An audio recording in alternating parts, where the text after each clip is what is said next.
E aí, pessoal do canal, tranquilo? Então, a gente vai colocar mais um vídeo aí do professor Olavo de Carvalho, mas antes eu quero deixar aqui um abraço a todos os membros, apoiadores e inscritos do canal.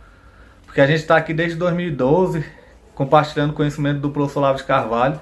Tudo que a gente consegue pelo YouTube, a gente reposta aqui, faz algumas edições, corta algumas partes, para ficar melhor, que o pessoal às vezes não consegue assistir uma aula que é muito grande. A gente tenta cortar sempre sim, os assuntos mais importantes, para colocar aqui para vocês. E desde 2012 a gente está aqui e quer continuar até enquanto o YouTube permitir, né? Enquanto não chega essa lei da censura, a gente espera que ela não seja aprovada. Terça-feira vai ter a votação e a gente tem que estar de olho. Valeu, então segue a gente aí no Instagram, também no Twitter e no Telegram. Se inscreva no nosso canal, também se inscreva no canal do professor Olavo de Carvalho. Ajude a compartilhar a filosofia do professor Olavo de Carvalho. Ajude a compartilhar o conhecimento do professor Olavo de Carvalho. Fale com seus amigos, parentes, para todo mundo saber quem é o professor Olavo de Carvalho, para ele ser mais conhecido, principalmente aqui no Brasil, onde a gente precisa muito dele. Porque foi através do professor Olavo de Carvalho que eu mesmo conheci o nosso presidente, Jair Bolsonaro, e começamos a fazer campanha para ele.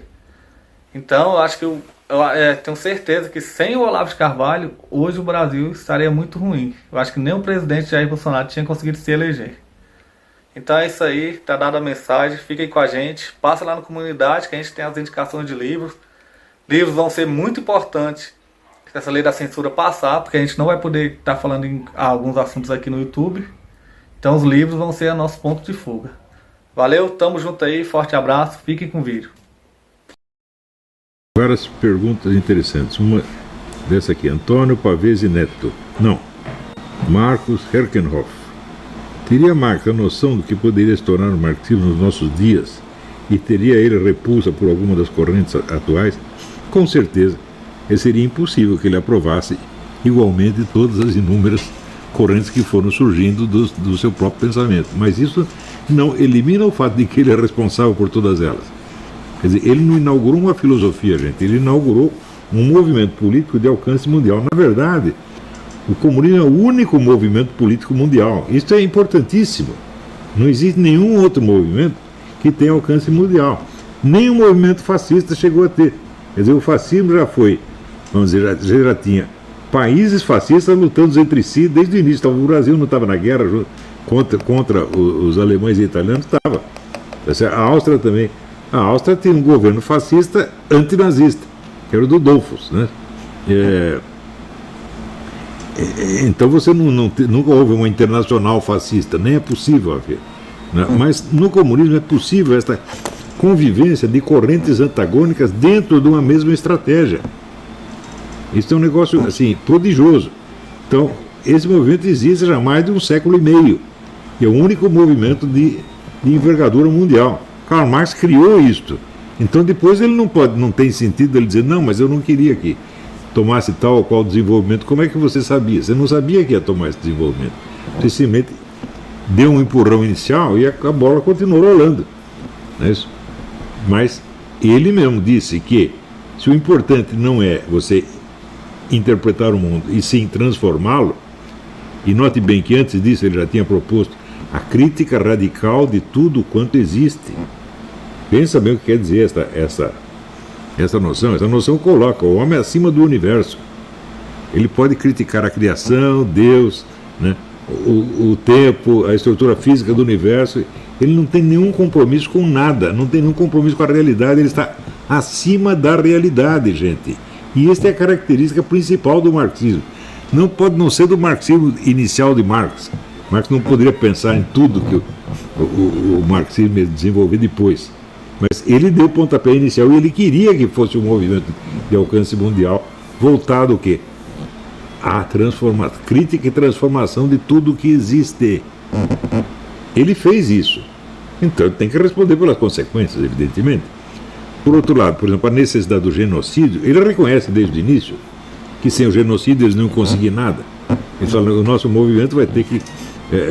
a implantação do socialismo implicará necessariamente a destruição de vários povos inferiores, com esta expressão. Portanto, ele aceitou, mas esse princípio racista da destruição da raça inferior, ele aceitou como se fosse uma coisa óbvia, historicamente óbvia, nunca discutiu isso aí. Aliás, Presta atenção, o marxismo jamais discute qualquer coisa do ponto de vista moral. O marxismo não reconhece a existência de um ponto de vista moral legítimo. Né? Isso aí para ele, como é que se diz? Faz parte do dualismo burguês. É o dualismo burguês que separa o ser e o dever ser. Dentro do marxismo, essas duas coisas fazem parte da dialética. Né? Então, o dever ser se integra no ser. E o ser contém em si próprio um aspecto de dever ser. Quer dizer, o pensamento marxista é muito mais sutil do que as pessoas imaginam. Né? E sobretudo, essas aparentes dicotomias, o marxismo tem a sua própria maneira de resolvê-las. Bom, vamos lá. Tem aqui uma outra pergunta, quer ver? Henrique Nogueira. Ao estudar um autor, seja de filosofia ou de outra ciência, é necessário sempre seguir a ordem dos trabalhos publicados pelo autor? Não, não é necessário você seguir essa ordem na leitura, mas é necessário que você jamais perca de vista a cronologia real dos trabalhos. Você tem que saber o que veio antes e o que veio depois. E você tem que observar as transformações que foi havendo no pensamento do filósofo. Senão você não vai entender, senão você vai enxergar tudo como se fosse um estereótipo, uma forma ideal platônica inventada, projetada no espaço. Isso não existe. Quer dizer, nenhum filósofo nasce assim no paraíso, ele nasce na Terra. Portanto, nasce no tempo histórico. E é normal que na vida dele ele passe por todas as transformações que o ser humano passa. Uns mais, outros menos. Não é isso? E frequentemente elementos que são muito importantes desde o início, você tem que ver se eles permaneceram ou se mudaram. Né? Por exemplo, eu acredito ter descoberto nos escritos do Kant um propósito revolucionário mundial, no início, no qual ele não volta a falar, mas ele não desmente aquilo em parte alguma. Então eu suponho que este objetivo continuava no fundo de tudo que ele fez. Você tem que entender a filosofia kantiana como um projeto de mundo.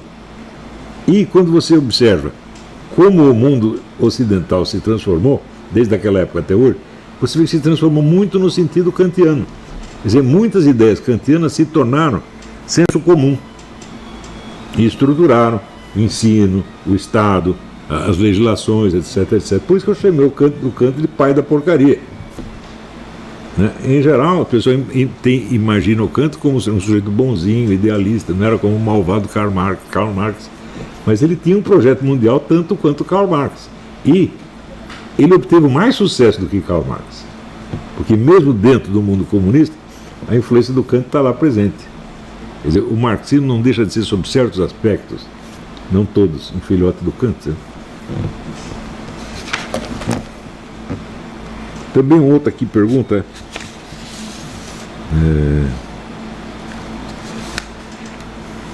Peraí.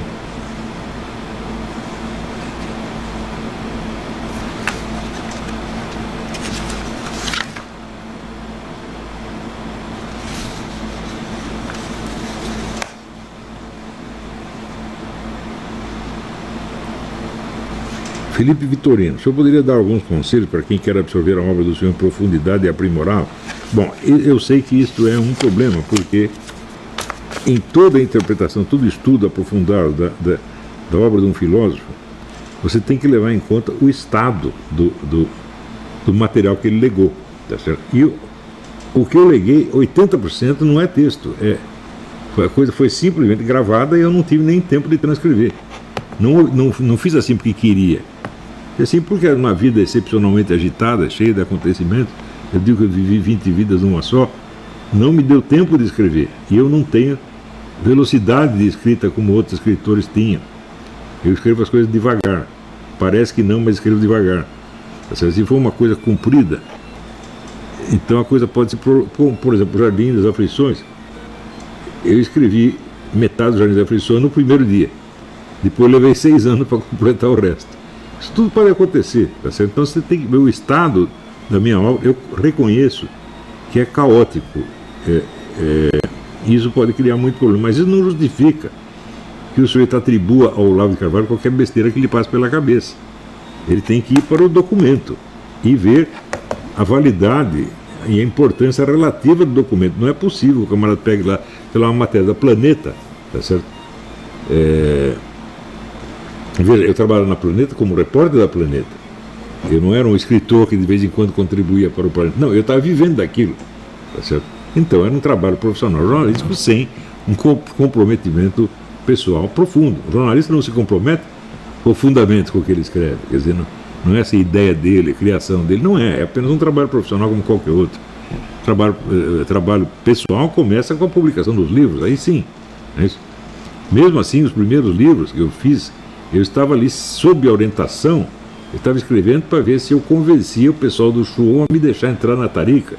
Então eu tentava me mostrar bonzinho, obediente. Então eu escrevi muita coisa ali que é a ideia deles, não minha. Né? E depois eu fiz várias revisões daquilo, né? Não quer dizer que seja tudo uma porcaria, mas não pode ser, o que está colocado naqueles livros não pode ser aceito sem mais nem menos, sem reexame, como pensamento do Olavo de Carvalho. Não pode mesmo. Né? Então, a obra madura é o que eu escrevi a partir de 1993. A partir daí sim. Né? O resto não. Intelectualmente maduro, eu me considero estar maduro em 87, 88. Mas comecei a publicar obra madura a partir de 94. É isso? E eu admito que a minha própria evolução intelectual é muito complicada. Ela transcende infinitamente a cabeça de brasileiro. Você acha seriamente que Júlio Sonzelo leu Júlio Zévola? É claro que não. É claro que não. Não tem capacidade para ler o Júlio Zévola. Muito mais para fazer a crítica do Júlio Zévola. Muito mais para ver se Júlio Zévola influenciou o Olavo de Carvalho em qualquer coisa.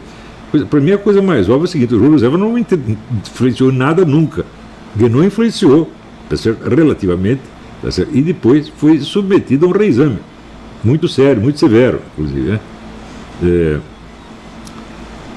Por exemplo, eu quando estive na Romênia, eu notei que, em geral, os intelectuais europeus, da França, da Inglaterra, tinham muito menos conhecimento do René Guénon do que os romenos. Por quê? Porque os romenos foram alunos do Mircea Eliade. Tá certo? E Mircea Eliade dizia assim: você tem que ler o René Guénon todinho, mas não o cite jamais. Quer dizer, ele sabia que o René Guénon ia criar problema no estabelecimento universitário. Hoje já não é assim. Hoje os departamentos de ciência religiosa na Europa, sobretudo na França, são todos guénonianos, todo mundo. Então o Guénon ganhou a briga. E outra coisa, a islamização do Ocidente está em franco progresso. Então ele e o Shuon estão ganhando a briga. Né?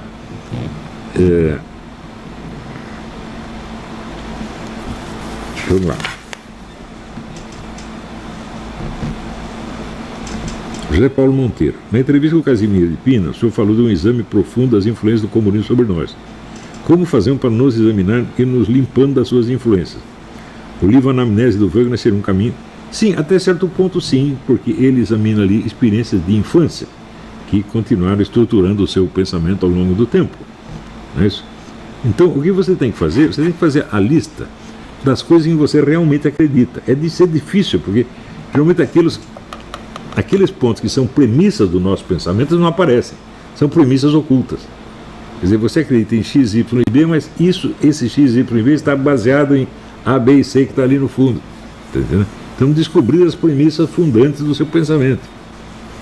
Descobrir a premissa é o seguinte: quando você acredita em alguma coisa, diz em que mais eu precisaria acreditar para poder acreditar nisso também. Por exemplo, você acredita em direitos humanos? De onde você tirou a sua crença em direitos humanos? Foi você que inventou a ideia? Ela apareceu na sua cabeça? Não, você leu em algum lugar. E se você leu em algum lugar, você aceitou a versão que você estava lendo. Então, quando você começa a fazer esta raspagem de camadas e camadas de crenças que foram acumuladas, aí sim, pela primeira vez, você tem um senso crítico. Todo mundo fala de senso crítico, né? Pensamento crítico. Ninguém tem. Eu tenho. Mas eu sei o trabalho que dá. E o pessoal não sabe por quê. Nunca fizeram exame crítico de coisa nenhuma. Eles fazem exame crítico do pensamento dos outros, o que não é exame crítico. O pensamento crítico é você examinar criticamente as suas próprias ideias, meu Deus do céu. E para examiná-las criticamente, você precisa descobrir quais são as premissas fundantes nas quais você se baseou. E para isso você tem que adquirir consciência das premissas fundantes, ou seja, de elementos mais profundos que você não discutiu, que você não pensou e que você aceitou sem ter pensado. Para pensar o que você pensa, precisaria acreditar em outras coisas que você não pensou. Então, isto é um exame em busca das premissas ocultas. Depois de você fazer isso com você durante 20 anos, você capta imediatamente as premissas ocultas de qualquer idiota que fale qualquer coisa em volta de você. Mas se você não descobrir as suas premissas ocultas primeiro, você nunca vai perceber as dos outros. E note bem, premissas ocultas não é só uma questão de argumento. Aliás, eu detesto essa palavra argumento. Eu, quando digo alguma coisa, eu não estou apresentando um argumento. E na maior parte dos casos eu estou apresentando um relato ou descrição. Né? Você pode apresentar argumentos quando se trata apenas de ideias. Você tem uma concepção abstrata aqui, você tem uma outra concepção abstrata lá, e daí você argumenta. Eu acho que isso aí é coisa de debate ginasial. Um filósofo realmente sério não argumenta. Ele fica no terreno dos fatos e coisas. Então, o que ele apresenta são descrições e nomes de coisas. Então, você, se quiser contestá-lo, você vai ter que contestá-lo no terreno dos fatos e não dos argumentos. Está entendendo? Então, não é uma contestação puramente lógica, nesse caso, não significa nada. Você tem que ir a contestação no terreno factual.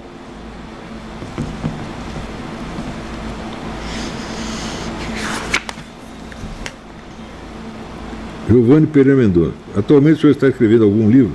Quais os planos para o futuro além do cofre? Bom, eu estava escrevendo um livro que eu chamei A Marcha dos Abismos, que eu gostaria de terminar esse livro antes de qualquer outra coisa. Não é certamente o livro mais importante da minha vida, mas é um livro que eu preciso terminar antes de pensar qualquer outra coisa em seguida. E o que eu gostaria de fazer em seguida não é escrever um novo livro, mas dar forma de livro a alguns cursos, pelo menos, que eu dei. Pelo menos a esses cursos avulsos. Né? O cofre é quase impossível, isso aí vai um trabalho que vai ficar para as gerações seguintes. Né? Quer dizer, redigir este material e dar-lhe formato de livro. Eu espero que os meus alunos realmente façam isso. Muitos livros na história da filosofia, obras de grandes filósofos, foram escritos por seus alunos. Se você pega, por exemplo, vários textos do Edmund Husserl foram redigidos pelo Eugen Fink, que era o seu secretário. Tá certo? Você, inclusive, percebe a diferença de estilo entre uma coisa e outra. Mas a obra é do Husserl, do mesmo jeito. Né?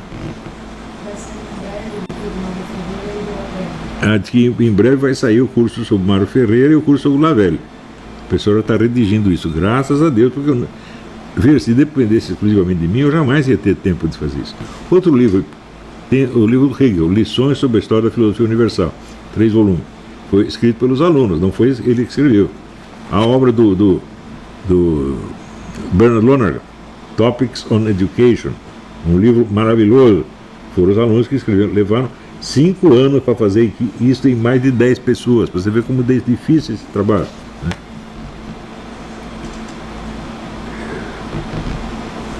Giliard de Nascimento, quero saber quais livros se o livro para recuperar o tempo perdido. Muito bem, você já viu a lista dos livros que eu passo por aí? Todos esses livros são indispensáveis à formação de um intelectual de verdade. Não é isso? Tem muitos sites que tem livros recomendados pelo professor lá de Carvalho. Procura lá, você vai achar. Agora, não é esse ou aquele livro, é tudo. E eu já expliquei para você uma coisa. Mais importante do que ler os livros é você formar a bibliografia. Ou seja, você ter ideia de onde historicamente estão esses livros. Com quem que o sujeito aprendeu, com quem que ele estava discutindo. Não é isso? Então, é o que dizia o Benedetto Croce, para entender um filósofo, você precisa saber contra quem ele se levantou polemicamente. É verdade isso, mas basta isso? Não. Também precisa ver com quem que ele está concordando, com quem que ele aprendeu, tá certo? E muitos filósofos são, ao mesmo tempo, são mestres dele e antagonistas. Quer dizer, você aprendeu profundamente com aquele filósofo, mas está divergido dele. Como acontece, por exemplo, com Karl Marx e Hegel, né? Marx absorve muita coisa do Hegel e depois decide ficar contra em alguns pontos. Né? E é difícil você saber criar uma fronteira nítida entre um e outro. Não é isso? Então,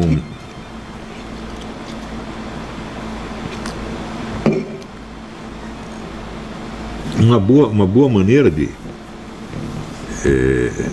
começar a sua vida intelectual, eu já falei, ler o livro do Maria Carpo, História da Literatura Ocidental, marcar ali quais os escritores a que ele deu muita importância, e daí você faz a lista dos livros que você vai ler pelo resto da sua vida. livro só de literatura. Né? Também ele tem muitos filósofos que ele recomenda ali, tá certo? Mas, evidentemente, ele não dá tanto espaço para os filósofos quanto dá para os poetas, romancistas, etc. Então, eu comecei a minha vida intelectual assim. Né? Eu tinha o quê? 16, 17 anos quando comecei a fazer isso, então é evidente que depois, quando eu fui assistir algumas aulas como ouvinte na PUC e na USP, eu vi, para grande espanto meu, que eu sabia mais do que aqueles professores. Porque eu tinha feito a bibliografia, eu conhecia a lista dos livros e o que eles, mais ou menos o que eles tinham dito, tinha um resuminho de cada livro na minha cabeça. Então eu sempre sabia do que o professor estava falando e sempre sabia o que estava faltando no que ele estava falando.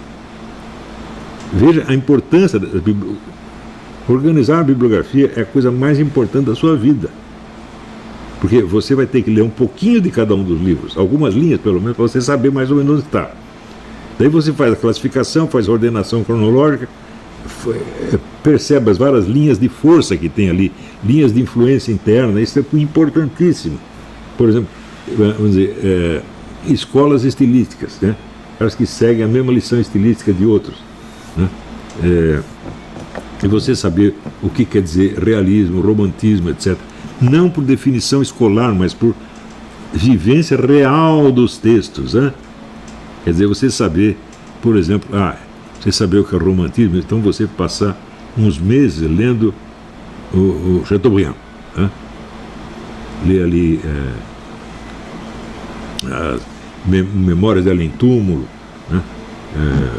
O livro dele sobre o cristianismo. Então você sabe realmente o que é aquilo.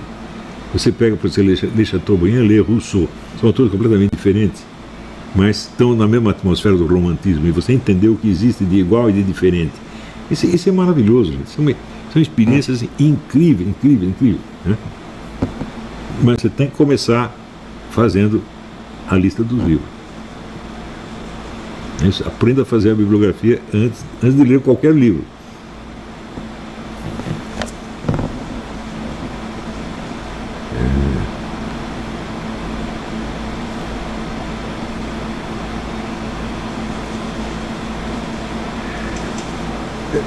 Nicolas Carvalho, se os militares são realmente pragmáticos, eles dizem ser, eles confundem pragmático com positivista. Essa gente está tudo na escola primária, pô.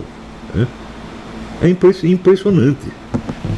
Então, eles não teriam que julgar as palavras e atos pelos resultados, em vez de se cristalizar no mesmo método que sempre falha. O senhor diz que Putin, por exemplo, é pragmático no sentido mais estrito. O Putin é 1 milhão de vezes mais pragmático do que eles. Né? Agora, você consegue saber qual é a filosofia do Putin ou a do Dugin? Você não consegue. Né? Eles não têm uma fórmula. Eles se adaptam, eles mudam. Né? Eles são realmente pragmáticos e profundamente dialéticos. Né? Como é que um militar brasileiro vai entender isso, meu Deus do céu? Se vier o Dugin faz todos eles de trouxa, tá entendendo? Ela toma as cuecas deles, eles nem percebem. Esse pessoal está muito abaixo de qualquer discussão. E muito abaixo dos cargos que estão ocupando. E não tem humildade, gente. Por quê? Você veja, essa celebração das Forças Armadas, os nossos heróis e não sei o quê, Bom, houve heróis no Exército Brasileiro, sem dúvida. Aqueles que foram para a Itália, os pracinhas foram heróis. Todos os depoimentos que eu li, o desempenho deles no campo de batalha é um negócio inteiramente absurdo, é coisa de uma coragem quase psicótica. Né?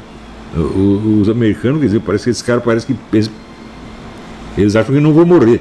Né? Eu li muita coisa sobre essa época. Quem se interessou por isso aí? Quer dizer, esse é um episódio realmente glorioso da nossa história, né? E todo brasileiro tem a obrigação de ler algo sobre isso. Também sobre a Batalha de Guararapes, sobre a Guerra do Paraguai. Né? Então, para você ter na sua cabeça a ideia do que é unidade nacional. Unidade nacional é a memória dos grandes feitos realizados em comum. Então, na medida que você absorve isso aí, você se torna participante dessa grandeza, você incorpora essa grandeza. Mas o pessoal não tem isso, tá certo? E como eles não têm, eles acham assim que feitos como os dos pracinhas na Itália foi a mesma coisa que o golpe de 64, que é um negócio que não se disparou um tiro, foi feito por telefone, tá certo? Não custou nada e só deu vantagem para os militares. Eles ficaram com o país na mão durante 20 anos sem ter feito absolutamente nada. Só falaram o negócio. Depois da conta vantagens que libertaram o país do comunismo. Como libertaram, se depois de 20 anos do poder militar, qual é a única corrente política que sobrava? Os comunistas, que facilmente dominaram o país. Então, pelos frutos conhecereis. Olha a porcaria de libertação que vocês fizeram. Vocês entregaram tudo para eles, né? Bom, gente, então, por hoje, eu acho que é só isso. Eu estou muito feliz porque a Sarah Winter foi solta, está em casa. É verdade que está com aquela porcaria de tornozeleira, que é uma humilhação e uma injustiça. Mas hoje também li que aquele sujeito anti-bolsonarista que tocou fogo no ônibus, que tinha 10 pessoas dentro, foi libertado. Ele libertou. Esse não é terrorista. Tocar fogo num ônibus cheio de gente dentro não é um terrorista. Terrorista é você, né, gritar slogan a favor do Bolsonaro, né, falar mal do STF. Isso é terrorismo. Bom, e você acha que Na comunidade a gente sempre coloca link dos livros. Tem esse livro aqui, Política, Ideologia e Conspirações, que é muito bom. A Corrupção da Inteligência, de Flávio Gordon. Tudo tem lá os links. É da Amazon, você pode comprar que o livro chega na sua casa. Dá essa força aí pra gente, compra os livros com a gente, beleza? Segue a gente no Instagram, no Twitter e se inscreva aí no canal. Valeu! Pessoal, aqui é onde a gente faz as gravações aqui e onde a gente tá fazendo as canecas aqui pra interagir com vocês. Tem uma que a gente vai sortear. Se o vídeo chegar a 1000 inscritos no canal dos Acordados, vai ser essa aqui. Alguém conhece esse livro? Esse aqui ficou top, cara. É isso aí. Daqui a pouco tem mais vídeo aí pra vocês. Segue nós, apoia nós.